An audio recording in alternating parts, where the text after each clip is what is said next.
Teachers of Reddit, what are some positive trends you have noticed in today's youth?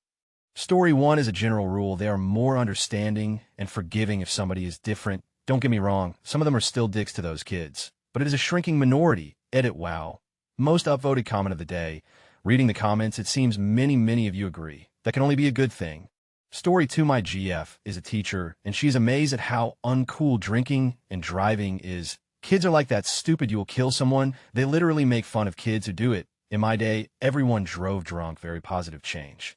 Edit for the 20,000 people saying my username doesn't check out. I'm going to have to ask you to do something risky and Google hard game man. If you don't want to do it, you're missing out. Yahoo! People who have hard game in their lives are better for it. Story 3, I am a teacher at a high school in Missouri. All of the stereotypes you see in rural high schools are still prevalent. However, almost every group works harder academically. It is no longer cool to get FS and fail. Even country boys who will never leave the farm or go to college care about getting passing grades. 600 students in our HSBTW. Story 4, I asked my wife, primary teacher, and she says empathy and adaptability are the two traits she has seen dramatically improve over her last 15 years. Kids seem to be better at putting themselves in another's position and understanding their situation. Also, they seem to be much more flexible with changes, whether in the classroom or the outside world. Story 5, spouse to a high school teacher. She had to say they were born into the internet and social media. It is not something they had to learn. Also, as a result of which, they're also more self-reliant with research. And most importantly, contrary to the largest complaints, today's kids are extremely hardworking and are less judgy of nerds, less judgmental in general. Story 6, the majority of my students are in the 18 to 22 age range. I'm 37. For reference, students are far kinder than they ever were when I was a student. They go out of their way to help each other, and they're much less judgmental than my cohort was. For the most part, they are really polite and respectful. I know a lot of professors deal with problems from cell phones, but I find that if I tell them to use their phones respectfully and only for class purposes, they do. The only real problem I seem to have with this cohort is the constant headphone wearing. But I think that a battle I'm just going to lose. Edit wow. My inbox. Thank you all for responding about how headphones help you in class. For what it's worth, it allows students who need them to use them, provided they are registered with disability services. I also allow them in lab classes. It just gets really frustrating in lectures for me to have to repeat instructions because students couldn't hear over their headphones, or when someone is too busy rocking out to listen to the lecture. I'm going to have to think of some strategies to help those students who need them while still making sure they're not being disruptive or missing important stuff.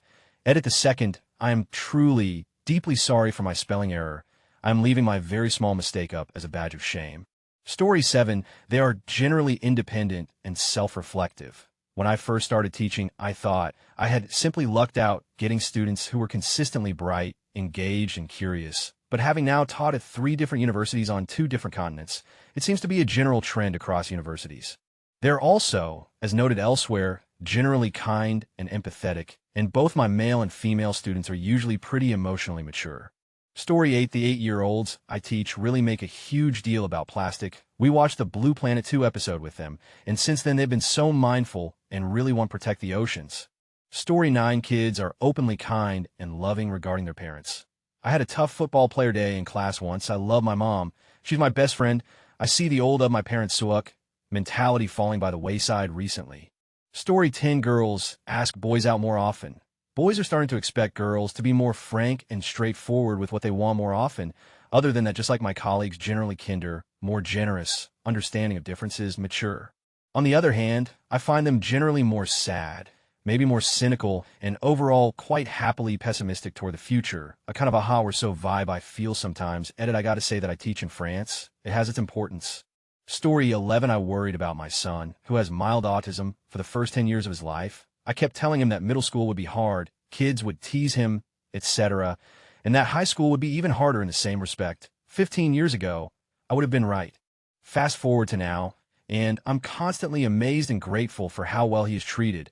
Even the jock kids and big snotty idiot kids who would make perfect bullies are inclusive, kind, and even sometimes protective of my son. I've told all of them how appreciative I am, and even got a few of them Christmas presents this year. Love those kids. Edit, a few people are doing the math. My son is 11, and I'm 30. He's not in high school yet, but he will be there with the same kids he is in middle school with, so I feel confident about it. Edit, to my first goal, I'm not even a teacher.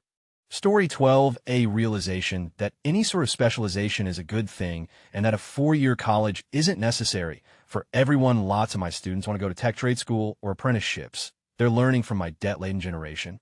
Edit to add, Jesus people, I don't welcome my kids to class every day and tell them that college is for chumps and to become an electrician. If a student tells me their goals and they can be well achieved through trade or vocational school, I encourage that. If a student tells me their goals and they need to go to university, then I encourage that. Story 13, I teach on the college level. For what I can tell, many of them seem more open to having a variety of kind of friends. Where I teach is a big hookup and party culture, but they seem to have genuine cross-gender friendships despite that. And in my opinion, that's been good for them.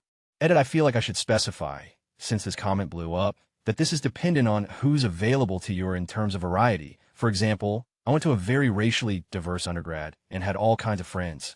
My students go to a very, very white college and do not have racial diversity in their friendships as a result. But I think a fair amount that is structural. I also feel kind of like the bad guy here. But it's interesting that men in fraternities came up because a lot of times they're the exception with my students. They'll really only hang out with their brothers, and depending on the fraternity, can be really awful to women. Story 14, they really get each other. As much as they diss on each other, joke around, and yes, get to the point of blows, they can usually put issues aside, sometimes to a fault, but overall they are pretty understanding of each other. Story 15, the high school students I work with today seem significantly more emotionally intelligent than those of my generation, especially the young men. They are aware of their own feelings and are better at separating their feelings from fact, i.e. They're more likely to say, I'm feeling X, Y, Z, negative emotion right now than ugh. This teacher just hates me.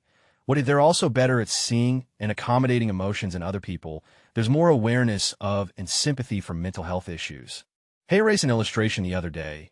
Some of the students I coach were conversing, and one young man asked how frequently they had a good cry. They all answered, and he said, I think I'm overdue for a good cry. And his peers started suggesting good movies to induce tears. It was an utterly shocking scene for me. Great, but nothing I would ever have expected. Kids can be stunningly introspective and empathetic when you ask them to talk about their interpersonal issues. There's a real effort to perspective taking that goes beyond what I encountered at that age.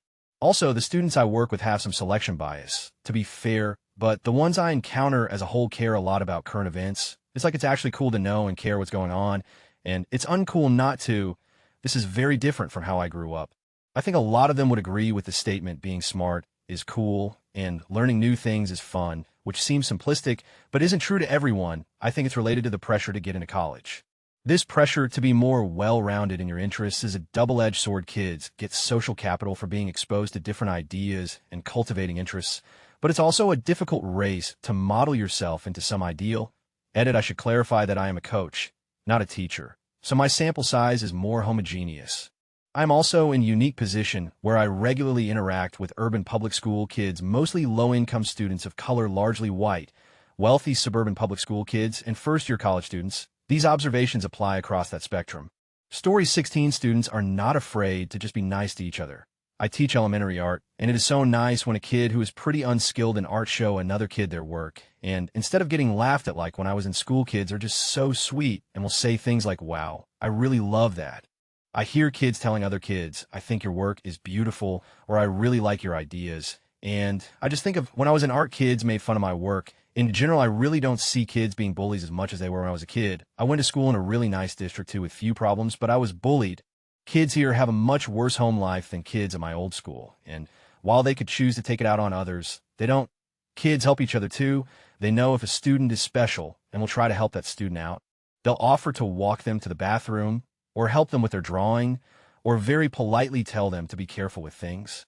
Story 17, they seem generally kinder to each other, especially to the kids who are different. When I was in school, the kids who didn't speak English as their first language, or were a little quirky, or had disabilities were either avoided or viciously bullied. Today, that seems to be the exception rather than the norm. Story 18, okay, all right, I'ma be that person and say I'm not a teacher, but both my parents are, and I interact with junior high and high schoolers often at my job, and talk with them consistently. High school student, hey, I brought you a snack. Me, oh no thanks, I'm trying to stay away from sugar. I'm trying to impress a girl. HS student, if she likes you for who you are, you don't have to worry about what you look like. Like, okay, you woke AF little baby, take your healthy outlook on romantic courtship somewhere else. This is a self-esteem free zone. Edit, thanks for my first highly upvoted comment on AskReddit. I hate it Let me address the main things people keep destroying my inbox with. Yes, it is good to be at a healthy weight. However, if you're only working out because you think someone won't be into you otherwise, you're doing it for the wrong reasons. If someone doesn't like you at slightly above your ideal weight, they don't actually like you. They either aren't that into your personality or they're shallow. Not worth your time or tears. Yes, physical attractiveness is important in romantic courtship. However, it's hardly the most important thing. People can find you more attractive after getting to know you. If you have a personality, it doesn't matter if you have perfect abs. What I wrote above is paraphrased. It's not a one-to-one. The point of the conversation is barring being at an extremely unhealthy weight, see morbid obesity and anorexia, or some serious malformality. Personality is more important than looks, and if someone doesn't like your looks at one weight, barring the above, they're not going to be more interested at a healthier weight. If they aren't worth it other than for a quick. If you want to get to a healthy weight through diet and exercise, do it for you. Don't do it to impress others. Your motivation should be self-improvement, not landing a shallow boyfriend-girlfriend. Story 19, I wonder how the subculture kids are doing. Are there still goths and punks? I miss my clique of goth teens from high school. Those are the best days. Story 20, my GF is a teacher, and she said she's noticed a trend in kids actually making an effort to learn about what they care for, i.e. political issues and such. Unfortunately, there have been multiple cases where parents have called the school because their kid has come home not completely agreeing with their parents. This one kid's parents threatened to unenroll their student because they said they had a few conservative ideas and that the school my GF was brainwashing him. My GF is progressive and works really hard to make sure she shows no bias. She felt pretty happy when that parent accused her, haha. Story 21, I'm not a teacher, but my GF's mom is a teacher, and it sparked a dialogue. With the dawn of meme culture, kids are getting competitive with comedy at an early age. When I was a kid, I had undiagnosed mental health issues, so I was bullied a lot, and the only thing that kept me alive was developing my sense of humor. Sad as it is, young people have a pecking order in cliques, but a few things can transcend those boundaries, and one of those is humor. Coincidentally, I was into internet humor, meme culture, and PC games way before my peers were. Want to hear something crazy? I was bullied for that, specifically and mercilessly. If you ran a meme page and had a nice gaming PC at 10 today, you would be a god. It's honestly made a lot of kids that don't fit and have at least something in common with their peers. All you have to do is yell Fortnite or whatever meme is going around that week, and boom, you have a friend. I had one time where I was able to make friends like that, and that was when Pokemon came out. Similar concept. You might think that kind of stuff is cringe or annoying or stupid, but if it can prevent someone from wanting to kill themselves at 12 like I was, it'll allow it. Of course, I don't need to have it anywhere near me, but that's a different matter.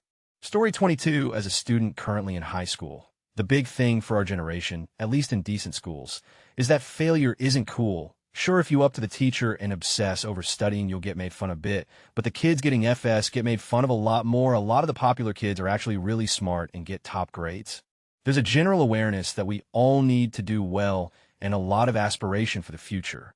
Story 23, not a teacher, but a former after-school care counselor. Even though it may have just been the school's rules conditioning, the kids were generally so good at apologizing, owning up to their actions, and being accepting of others' apologies. After whatever situation transpired has calmed down, of course, they always knew to kindly and carefully approach whoever they hurt, make eye contact, and word their apologies in such a way that effectively communicated their apology for the correct reasons, and those being apologized to always knew to say, I accept your apology, as opposed to it's okay.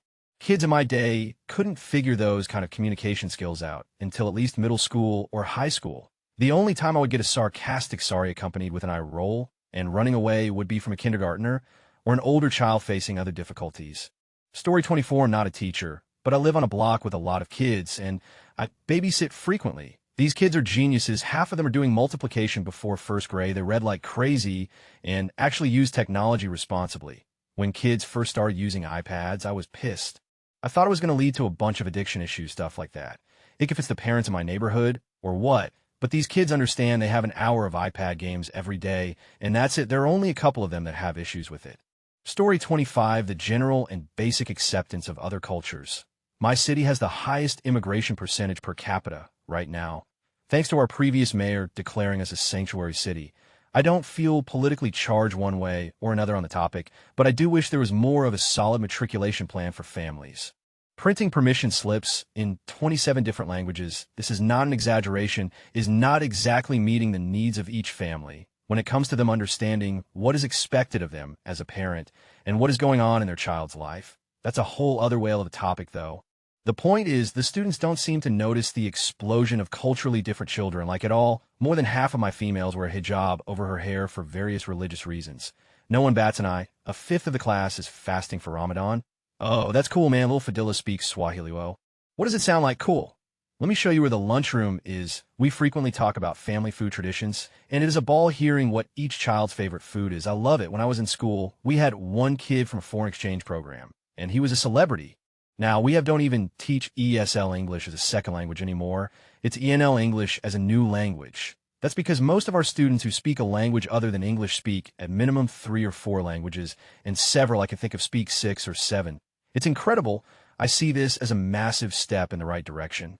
Instead of pockets of cultures, I simply see heterogeneous groups of kids being kids, sharing lunches, trading Pokemon cards. It's awesome. Story 26, not a teacher, but did a minor in ed and wrote an undergrad thesis on the effects of employing graphic novels comics in a high school ELA class. Students are a lot more critical and willing to question for the sake of understanding. I remember having to be taught how to ask critical questions and to analyze, but the students that I taught were curious and asked all the right questions. Edit, wow, didn't expect this much interest in my undergrad thesis. This means a lot that there are educators and people in general who want to read up and know more about how comics can be used in education. Really warms my heart and made the hours grinding away at my paper worth it. Story 27, I teach underprivileged girls in India. And it's really refreshing to see the feminism that naturally arises as a product of their education. They have begun to question the very roots of patriarchy that are present in our society. And that gives me so much hope for the future. Story 28, I've been teaching for about 7 years, and I would say by far and away is their general acceptance of others regardless of their orientation, race, class, etc. Kids just straight up don't care, and it's great because they shouldn't. Story 29, not a teacher, but I do run soccer camps for kids. Kids today are much smarter and much more informed than I ever was. Like even kids as young as 10 have a basic grasp of modern social issues. Story 30, taught art for a spell a while back. I know that a lot of people say like, oh, these children, and they're all consuming technology, but a lot of kids are so excited about learning to make things using their devices. A big part of the sculpture class I taught was to make a statement using a 3D printed sculpture. Even take something like Minecraft. I know it's a big meme, but it's a huge sandbox to build things. I remember being a young teen when I came out. We would get so complex with our builds. Kids are learning to create in an incredibly different way. It can be really irritating when they latch onto something and run it into the ground, but they love learning new things and creating new things in an increasingly relevant way. Story 31, university teacher here. My students put in way more effort than I did at their age. Granted, the system has pushed them in that direction as well, but they typically have a better idea of where they want their career to go and are willing to put in the effort to obtain that goal. By comparison, I and my cohort mucked about a bit more. Story 32, today, a man told me your generation is super assertive. So when you're all old, you'll speak up when the elderly aren't being treated the way they should be. You all have the guts to stand up for what you believe is right. I like that. Story 33, not a teacher, but have been getting tens of hours shadowing teachers at every level over the last 2 semesters for my teaching course. And I can say, lack of bullying, I noticed it at high school, middle school, and elementary. I feel I have a unique perspective, as since I wasn't the teacher, kids acted more natural. When it was just me observing in the corner, I in probably 50 hours of this haven't seen more than 1 instances of kids being outright mean to each other. And in that case, it was just 2 kids roasting each other, nothing really physical. Story 34, as a teacher who works with young adults, I've noticed that they are more considerate, deeper thinkers, pragmatic in a good way. They know what they want to do with their lives and take action to reach their goals. Also, they are really beautiful kids, well-groomed, dressed with good taste. Story 35, the teens I work with are incredibly politically aware, reading news, getting angry about the issues that impact them, and are ready to make change. They're also way more tolerant in a ton of ways. Mental health issues like depression and anxiety are accepted and acknowledged. They are very accepting of gender and identities and finding themselves as well-rounded people. They're a lot less uptight than the 40-year-olds who populate Reddit posts every time the word gender appears. Story 36, I'm a high school student, 16 years old. And I thought high school was going to be very clique-heavy, but was I wrong? I remember recently where the Magic playing, anime watching geeks were talking about anime. Then suddenly the well-established guy that every girl has a crush on joins the conversation and talks about anime. Then the insecure anime loving weeboo that I am joins the conversation, and everyone starts talking about anime. What a day to be alive. High school has blown my expectations. Story 37 secondary school. There's a lot less cigarette smoking than 20 years ago. A lot of kids use their jewels. But to be honest, I'd rather have that than cig smoking. Video games are a lot more accepted. Not just a niche played by nerds in arcades after school. Every social group plays video games. Kids are a lot more literate than when I was in school, even if they speak English as a second language. The ubiquity of the internet has done wonders for basic literacy. Although a lot of mistakes due to the way words sound are still common, there, should've and could've, etc. Story 38 last year on MLK Day, I was substituting at an elementary school in a very wealthy area, and was surprised to find a very racially mixed kindergarten class waiting for me. Their teacher left an MLK worksheet and asked that I talk about him. So, I found I have a dream speech on YouTube for the kids to listen to while they did the worksheet. When he got to the part about dreaming that little white children and little black children joining hands and playing together, one little Indian boy shot his hand up and asked why he dreamed about that.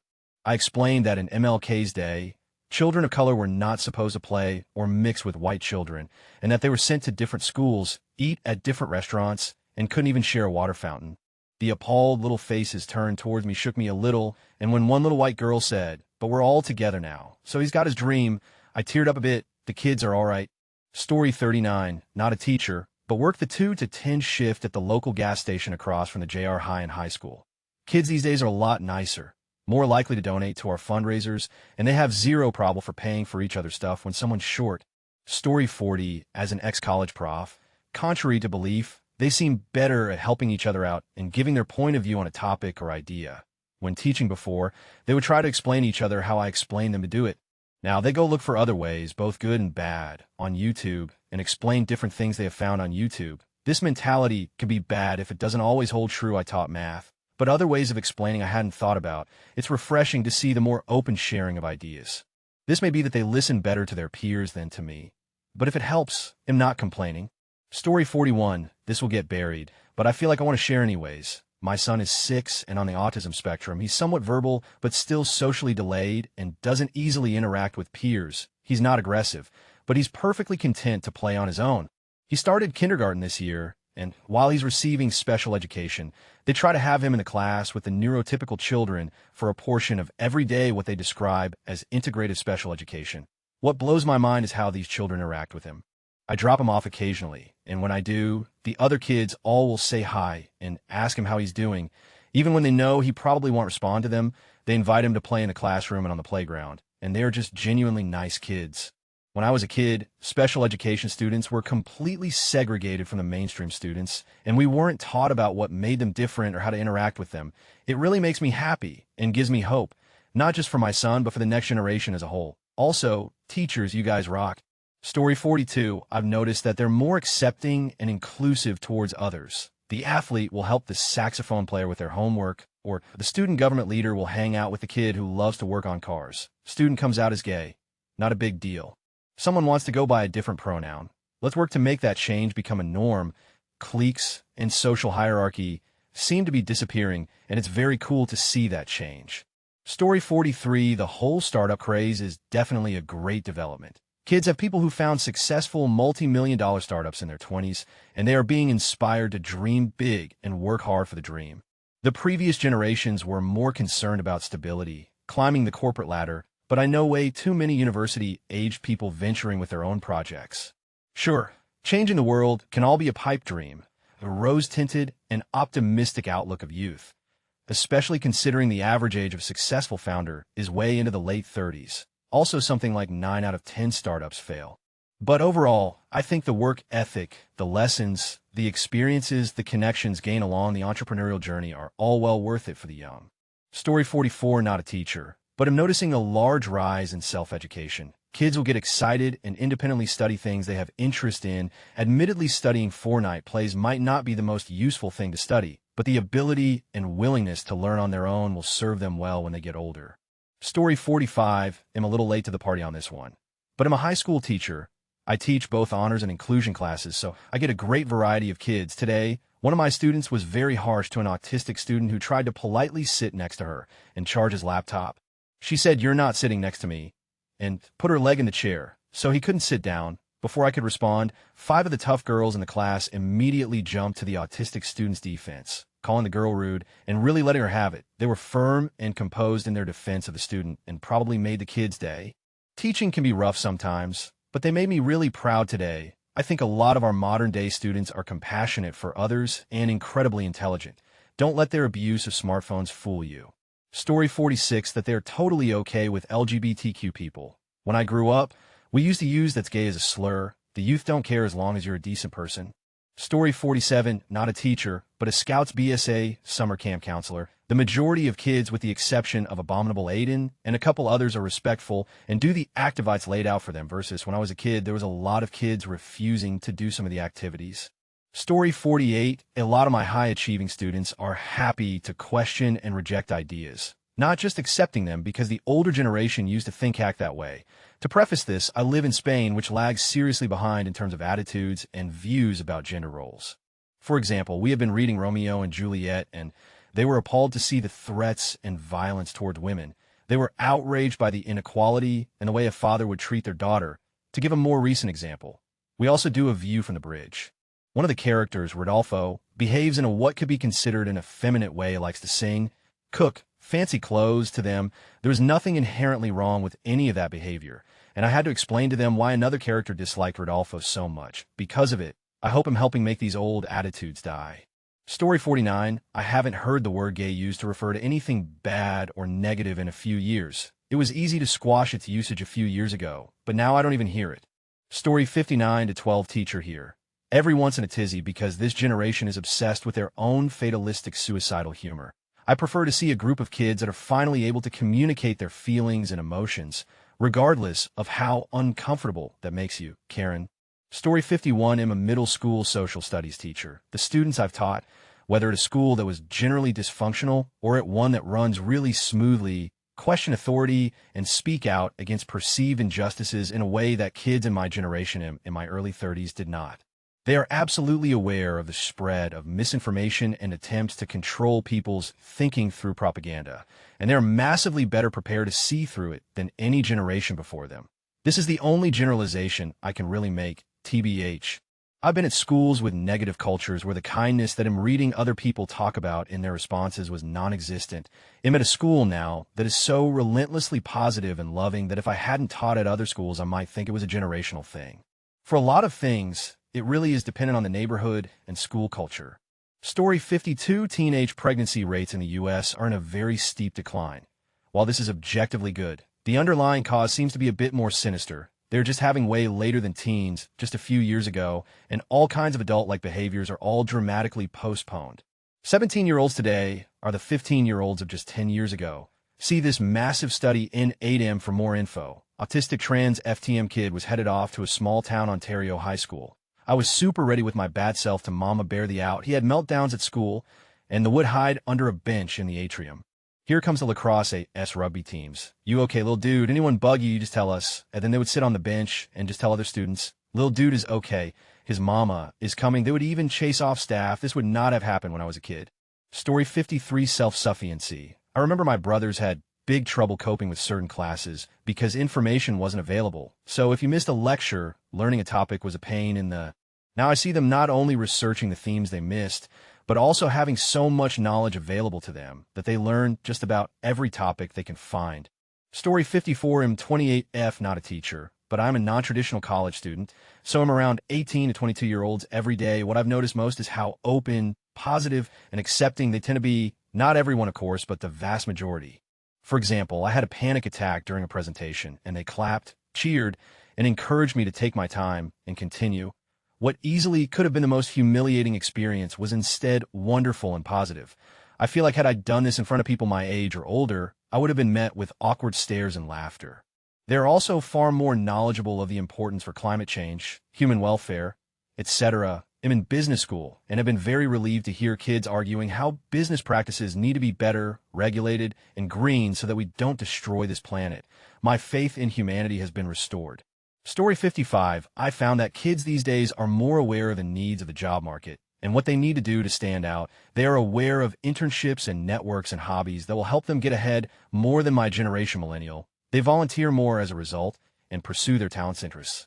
I felt that when I went to school, we were told that as long as we went to uni, we would graduate to a successful job, and post-financial crisis found that that was no longer the case. My students now know that a degree is not enough and have a clearer idea of what they want. Story 56, am late to the game.